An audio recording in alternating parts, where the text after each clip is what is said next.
አብዛኞቻችን በጉጉት እንጠብቀው የነበረው ቀን ቢኖር አብርሃምና ሩታ ወደ አንድ ቤት ተመልሰው የድሮ ፍቅራቸውን እያሳዩን በቃ በጣም የምንጠብቀው የነበረ ቀን ነበርና በነገራችን ላይ አይታችኋል አይደለ? አብሮነታቸው እንዴት ደስ እንደሚል አንድ ላይ ሲሆኑ እንዴት እንደሚያምሩ እንዴት እንደሚያስቀኑ። ሰላም ተወዳጆች እንዴት ናችሁ? ነው ያለው። እግዚአብሔር ይመስገን። ለቻናሌ አዲስ ከሆናችሁ ሰብስክራይብ በማድረግ ቤተሰቡ ነው። እውነት ለመናገር በጣም ዛሬ ደስ ብሎኛል። ትንሽ አብርሃም እንግዲህ መጨረሻ አካባቢ ላይ ትንሽ ጠብረር ቢልም ግን ደግሞ ያው እሱ ላይም ልንፈርድበት አንችልም። እሱ ከተሰማው ስሜትና ከዚህ በቀደም በነበሩት ነገሮች ነው ነገሮችን የሆነ ትንሽ ማለት እንደዚህ የሆነ እንዳያምንና ነገሮችን ወዲያው እንዳይቀበል ያደርገው ብዬ አምናለሁ ማለት ነው። ሲቀጥል አሁን ላይ እየተፈጠሩ ያሉት ነገሮች በጣም ጥሩ ናቸው። በተለይ ዳኒ እያደረገ የነበረው ነገር ታውቃላችሁ፣ ሄርሜላን ወደ ራሱ እየሳባት ነው። ያ ደግሞ አብርሃምና ሩቲ አብሮ እንዲሆኑ እያደረገው ያለው ነገር ነው። አብዛኞቻችን ስላልተረዳን ነው። እንዲሁም ደግሞ ትራቭል እያደረገ እንደሆነ እንግዲህ ሰምተናል። ደስታ ማለት ይሄም ደግሞ አንዱ ትልቁ ነገር ነው። ያው ትላንት የተፈጠሩ ክስተቶች አሉ። እነዛ ነገሮች ደግሞ ያው በተለይ በእሷ ዙሪያ ያሉ ሰዎች ለሩታ ክብርና ምንም ስሜት እንደሌላቸው ያወቅንበት ቪዲዮ ነው።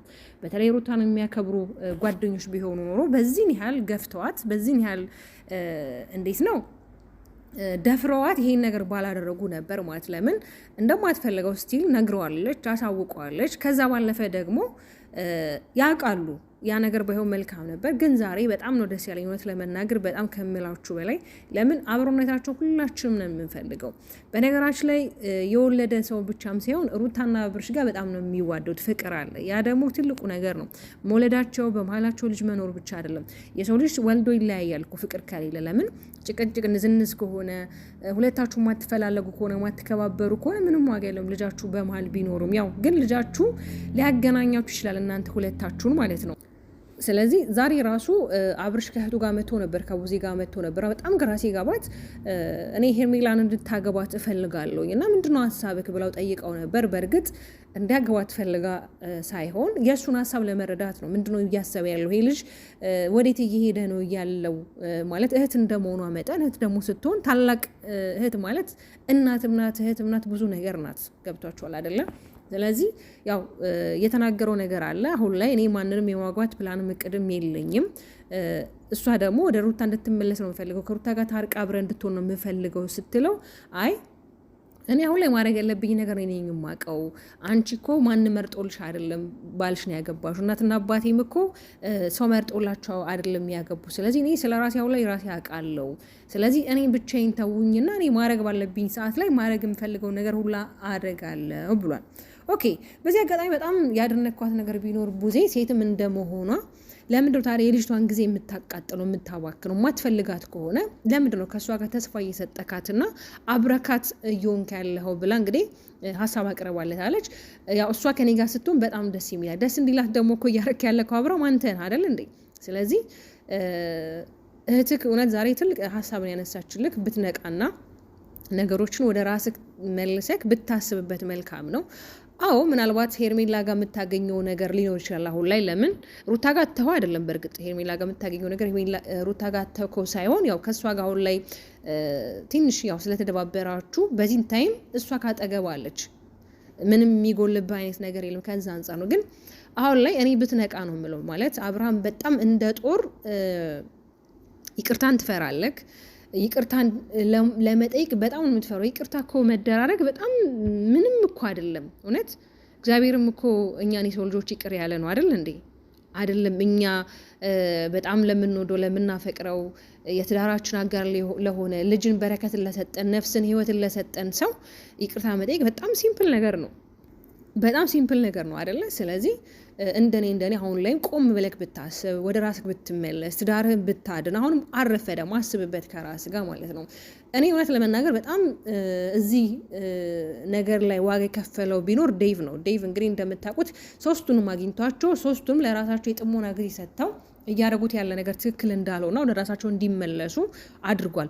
ባደረገው መሰረት ግን መሬት ጠብ ያለ ነገር የለም። ሩታም ከራሷ ጋር ተማክራ ብቻ ሲሆን ዛሬ በግልጽ ተናግራለች። እኔ ከዚህ በፊት ላጠፋሁት ላስቀየምኩት ነገር በጣም ይቅርታ፣ ወርጄና ፈቅጄ አይደለም። በተለይ የወለዳችሁ እናቶች ታውቁታላችሁ። በተለይ በእርግዝና ሰዓት ሆርሞን አለ። ሆርሞን ቼንጅ ደግሞ ብዙ ነገራችሁን የሚቀይሩ አስተሳሰባችሁን፣ እናንተን፣ ገጽታችሁን፣ ብዙ ነገራችሁን ይቀይራል። ለምን ጽንስን ህይወትን የሚያክል ነገር ነው በማጸናችሁ የተሸከማችሁ። ስለዚህ ይቅርታ እንደራረግና አብረን እንድንኖር እፈልጋለሁ ብቻ ልጅነትም ሊሆን ይችላል፣ ባለማወቅም ሊሆን ይችላል። ስለዚህ ይቅርታ ነው አይደል ልጅ እያለች ያለችው። አንተ ደግሞ ሁሌ ስለ ትናንትና የምታስብ ከሆነ ትናንትና የሆነ ነገር ተፈጠረና በዛ ነገር ሁሌ ያንን ያብሰለሰልክ እንደ ትናንትናው ዛሬም ቸውደኛል ብለህ የምታስብ ከሆነ የነገ ህይወትክ ይበላሻል። እንደኔ እንደ እህትነት እንደምክር በቃ አላደለ ሩታ እውነት እንኳን በበቀል አይነት ስሜት እንኳን ቢሆን ወደ አንተ መታ ይቅርታ የጠየቀችክ አንተ ይቅርቷን ተቀበለ ተጎዳ ምንም ማለት አይደለም። ለምን አምነክ ፈቅደ ካረከው አንድ ነገር ነው። ያን ሰው ከካደክ ምንም ማለት አይደለም፣ እውነት ለመናገር ማለት ነው። የዛን ጊዜ እኛም አንፈርድብህም። እውነት እንደዛ የምታደርግ ከሆነ ግን አታደርግም ማለት ለምን ነው የምታደርገው? ማለት ምን ጥቅም ታገኝሽ? ነው የምታገኘው ነገር የለም። ለአንተ እኮ የምትከራከርልህ ሴት ናት። የልጅ አባት ነው ምንም አይነት ነገር እንዳይደርስበት ብላ እንኳን የምትከራከር ሴት ናት። ስለዚህ ልታምናትና የሆነ በእሷ የሆነ አቋም ሊኖረክ ይገባል። አይ በቃ ስለዚህ አምነካት እስኪ ተጎዳ ማለት በቃ ማለት እስኪ ኦዲየንስም ባንተ ይፍረድ የዛን ጊዜ ማለት ነው። ለሰው ብለህ አይደለም ግን ነገሮች የምታረግ ራስህ ብለህ ፍቃደኛ ሆነህ ቢያንስ ይሄ ጊዜ ለአንተ በጣም ምቹና መልካሙ ጊዜ ነው። ለምን ብትሉኝ በተለይ ብዙ ሰዎች ከሱ ህይወት እየራቁ ነው። ደስታም ከሱ ህይወት እየወጣ ነው። በተለይ ደግሞ ሄርሜላም ከሱ ህይወት ዳን እያስወጣት ያለው። ስለዚህ ሁለቱ አንድ ላይ የመሆን እድላቸው በጣም ሰፊና ሰፊ ነው። ይህን አጋጣሚ ተጠቅመ ከሩታ ጋር ያመለጠክን በተለይ ከልጃችሁ ጋር ኤንጆይ ያላረክበትን ታይም ብታሳልፈው አሪፍ ነው። አይተካል ዛሬ ልጅክ እንኳን እንዴት አንተን ያው ልጆች የአባታቸውን ጠረን ምን ቢሆን ያውቃሉ። ገብቷቸዋል። ይሄ ደግሞ የእግዚአብሔር ጥበብ ነው። የእግዚአብሔር ይሄ በቃ አላለ እግዚአብሔር ስራ እጹብ ድንቅ ነው የሚባለው ምክንያት አይደለም። እና በጣም ደስ ብሎት ሲስቅ ሲጫወት ነበረ። ግን አንተ በመጨረሻ ላይ እንግዲህ አሻፈረኝ ብልሃል። እንደውም ልጁን እስኪ ይዤ ልውጣ ምናምን አይነት ነገር ነበር እያልክ የነበረው። ግን እውነት ለመናገር ይሄ ጊዜ ምቹ ጊዜ ነው ላንተ። ወደ ራስክ ተመለስ፣ ራስክን አዳምጠው። ይሄ ትከዳኛለች የሚለው በቃ አሁን እኮ ውዶቼ ሁለቱም ጋር ጥፋት አለ አይደል? አጥፍቷል። ሩታ የሚያጠፋችሁ መጨረሻ ፓርት ላይ ያው አብርሃም አልመለስና አልበገር ሲላት የራሷ ጓደኞች እንግዲህ አሉ የሚባሉ ጓደኞች ደስታን አምጥተውታል ለበቀል ማለት ነው። ይሄ ደግሞ ብሽሽቅ ነው የሚባል መበሻሸቅ ደግሞ ዋጋ የለውም። ትዳር ላይ ትዳራችሁን ያፈርሳል እንጂ ምንም የሚፈጥረው ለውጥ የሚያመጣላችሁ ምንም አይነት ተጽዕኖ የለውም። ያ ነገር ሆነ አይደለ? ግን ያ ነገር ሆኖ ሩታ ነገሩን አቁመዋለች፣ አልሄደችም። ብዙ አልገፋችሁ። ባንተ እንደምታረገው አንተ ከሄርሜላ ጋር የማይሆኑ በነገራችሁ ላይ ከሄርሜላ ጋር የምታረጋቸው ነገሮች አንድ ባለትዳር የሚያደርገውን ነገር ነው እያደረክ ያለው። ለምን አንድ ባለትዳር ያልሆነ ሴትና ትዳር ያለው ወንድ እንዴት ነው አንድ ላይ ሊሄድ የሚችለው? አንተ ምንም ቢሆን ኦኬ 80 ቀዳችኋል። ኦፍኮርስ እናውቃለን እኮ በነገራችን 80ውን ላለመቅደድም ብዙ ጊዜ አንተ ራስህን አግላል አልቀድም ብለክ ያንን አንክድም። እውነት የሚሆን ውሸት የሚሆን ማለት ነው። ግን ደግሞ አንተ ራሱ እየሰራከው ስራ እንዴት ነው ሩታ ላይ እንደዚህ አይነት ነገር እንዳታደርግ አያደርግም። ለምን ሁልጊዜ ሩታ ይቅርታ እንድታረግልን ነው የምትፈልገው። አጥፍተው ሁሌ ይቅርታ እንድታረግልን። ያ ደግሞ አይሆንም። የሰው ልጅ አንድ ሁለቴ ይቅርታ ይደረጋል፣ ሶስቴ ይደረጋል። ከዛ በላይ ግን ሲሆን በጣም ነው የሚያስጠላው። ማለት ሁሌ ያጠፋል፣ ሁሌ ይቅርታ፣ ሁሌ ያጠፋል፣ ሁሌ ይቅርታ። እስከ መቼ? ይሄ ደግሞ ትዳር ነው፣ ህይወት ነው። ትልቅ ተቋም እኮ ነው ትዳር ማለት። ይሄ ዝም ብሎ ነገር አይደለም። እኛ ቤተሰቦቻችን እኛ ወልደው አፍርቶ እዚህ ደረጃ እኮ ሲደርሱ ሳይጣሉ ሳይቀያየሙ አይደለም፣ ብዙ ነገሮችን አሳልፈው ነው እዚህ ደረጃ የደረሱት። ስለዚህ ቆም ብለን ማሰቡ መልካም ነው። አዎ ሩታ በደስታ በኩል ብታጠፋ ምን እንዳልኳችሁ ነው። ከነገሩ ወጥታለች። በቃ ራሷን ማቆም ባለባት ሰዓትና ስቴፑ ላይ ደርሳ በቃ አይ ከዚህ በኋላ መሄድ አልፈልግም፣ አያዋጣኝም ይሄ ነገር ብላ እኮ ተመልሳለች። ስለዚህ አንተስ መመለስ ለምንድን ነው ያቃተክ? ማለት ለምን መመለስ አቃተክ? እንደማትፈልገው ትናንት ላይ በጥፊ ራሱ ከማጣፋት ድረስ እንግዲህ እኔማ በአንዱ ብቻ ለምን በሁለተኛው ድገም እያልኩ ነበር። ለምን እሱም በዚህን ያህል የናቀችውና በዚህን ያህል ስትገፋው የነበረው አመጣጡ ነው። አንድ ሰው ሳይፈልጋችሁ በግድ ያ ሰው ለምን አልፈለከኝም ብሎ የሙጤ ማለት በጣም ሼም ነው። ኦኬ አንድ ሰው ማፍቀር መብቱ ነው ማለት ለምን አፈቀረኝ አትሉም። አንድ ሰው ግን ደግሞ ያንን ሰው አፍቅሯችሁ ሲመጣ ስታስረዱት የማይሆን ከሆነ ከነገራችሁት ድጋሜ ከመጣ የሱ ጥፋት ነው። ኦኬ ምናልባት የተወሰነ 1-2 ቀን ባየው ነገር ማለት ሩታን ወዷ ተመችታው ሊሆን ይችላል። ግን ደግሞ ያለውን ነገር ያውቃል።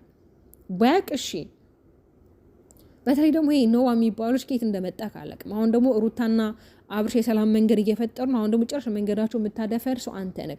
ለአንተ ደግሞ እርግጠኛ ነኝ ዳኒ መድኃኒትህ ነው። ዳኒ መድኃኒትህ ነው።